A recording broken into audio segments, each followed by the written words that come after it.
The 3rd of November, 2023 saw Royal United Service of New South Wales members on a special visit to the Parachute Training School, followed by an inspection of the Historic Aircraft Restoration Society's new collection of vintage Iroquois helicopters in Army and Navy livery.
B models, and the Air Force initially had B models.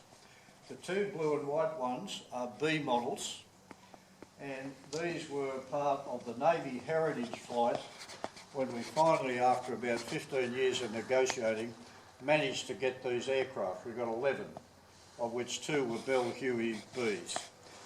The 898, the one without the engine cover off, that one, is operational and flies regularly and usually flies most Sundays. The volunteer group suits Sundays, so they tend to come in, but they're also restoring 893, which is this one, back to flight. And the main delay has been that CASA had put an airframe requirement on them that said you have to strengthen the airframe, because when civilian operators were heavy lifting with them, the airframe suffered fracture. So we have just received an exemption from CASA for doing that upgrade, because it would have been about $80,000 US to buy and fit. It's got to be done professionally. We've just received an exemption that it can fly as long as it does not lift. And that's fine, because we don't do heavy lifting with it at all. This one had the mod done by the Navy before it was handed over. So this one has had the tail boom strengthened. So 898, this one, you see regularly. It flies, it appears, etc. 893, they reckon they'll have it flying in about 6 months. So we'll have 2 as a slick. To show the growing relationship of HARS, the Air Force Heritage just gave us this H model. And this is and was a gunship that flew in Vietnam, it flew in Afghanistan, and one of our HARS pilots who left and went to Qantas actually flew it in Afghanistan. So it's got some very serious history, and the Air Force has agreed that we can fly it. So the intention is we'll leave one in the blue and white, we'll put one back to Navy gunship and one back to Air Force gunship, 9 Squadron. And we hope that within about a year, because this reasonable nick, it's been well maintained, it was at Point Cook in storage until about 6 months ago. In essence, we'll be able to put a Slicker 3 in. So if we've got a function on, the real issue is fuel.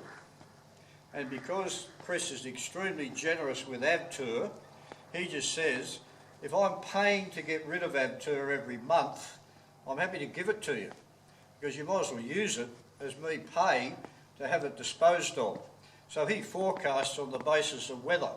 Like, you know, this is going to be a bad weather month, I need a lot of fuel, and if it doesn't turn out to be a bad, you know, at the moment, I reckon he's well behind the 8 ball on fuel, because, you know, the Tenterfield fires came very quickly, probably not forecast to the level that they actually are.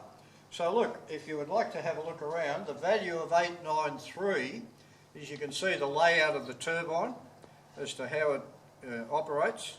The 703, the tail boom is off completely, so you can see what I call the componentry, and basically this one is receiving what is called a D service, which is full check everything before you bring it back to operational.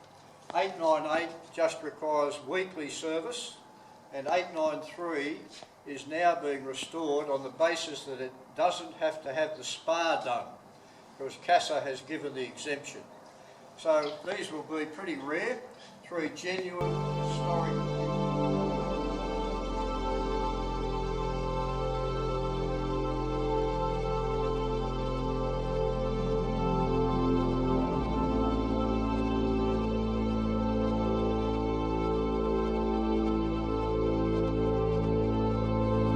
Goes left, not backwards. If I push the cycle right, these aircraft will move right, and then forward and back. The collective moves the pitch and the blades collectively, so all at once, and that's you'll see the swash plate lifts up to move the blades all at once. That's when you want to hover? That makes you go up and down. Oh, So yeah, more pitch on the blades, more lift, go up. Lower the collective, less pitch on the blades, and then you go down. Sounds really easy, doesn't it? And then tail rotor controls is just a collective control for the tail rotor. So if I push on one, it basically puts on pitch, or push on the other one, it takes off pitch. Yeah.